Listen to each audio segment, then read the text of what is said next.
What is up? Steve here. I hope you're doing well.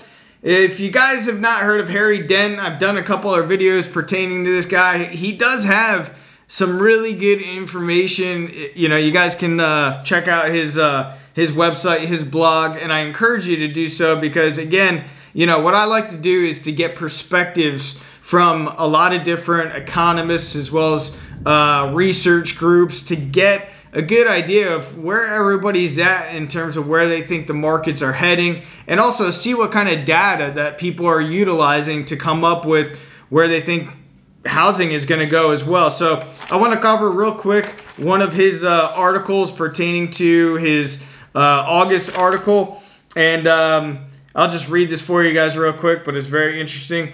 We haven't seen a real estate crash this bad in our lifetimes, and we won't in the future either. That was the last line of this article, and it's interesting. I'm still trying to wrap my head around it. Maybe you guys can dissect it for me in the comments below. But he said, and we won't in the future either. So what it, like, let's discuss that toward the end. Let me just bust through this real quick.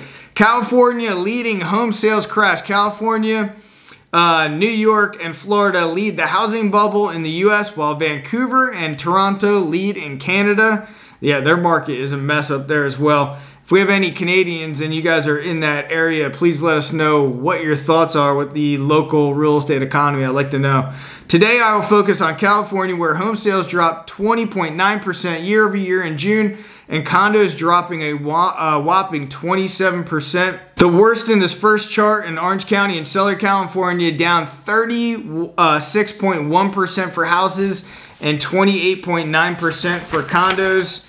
Next comes San Diego at negative 30.5% and negative 32% for condos. And San Francisco area was down 26.8% and 33.4% respectively. The worst was Silicon Valley at negative 31.4% and 37.9% for condos. But supply is still limited, as in most places, and prices are only slowing fast, not falling, at least not yet. And I agree with that. Here, even in Southwest Florida, we got a lot of price reductions. A lot of things are just kind of stagnant right now. We're just kind of at that teetering point, I believe, before we just start seeing some deeper declines, especially as inventory starts increasing. And then lastly, he goes on to say, don't listen to the experts who say there is likely a bit more ahead.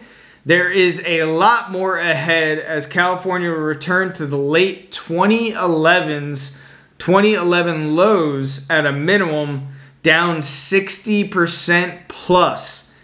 And then he said, we haven't seen a real estate crash this bad in our lifetimes, and we won't in the future either. So what do you think that he means by that we won't in the future either? I'm intrigued by that comment. You know, is he saying that it's going to be so bad and so devastating that the real estate values will stay low for an extremely long time after a significant crash? Or is he expecting the whole economy just to explode? I don't know. I want to hear your take on that. Again, let me read it one more time for you guys. We haven't seen a real estate crash this bad in our lifetimes, and we won't in the future either. Let me know your comments below. I'd appreciate it. And as always, I appreciate everybody tuning into this channel. It means more to me than you guys even know, and I appreciate you being here. Thanks.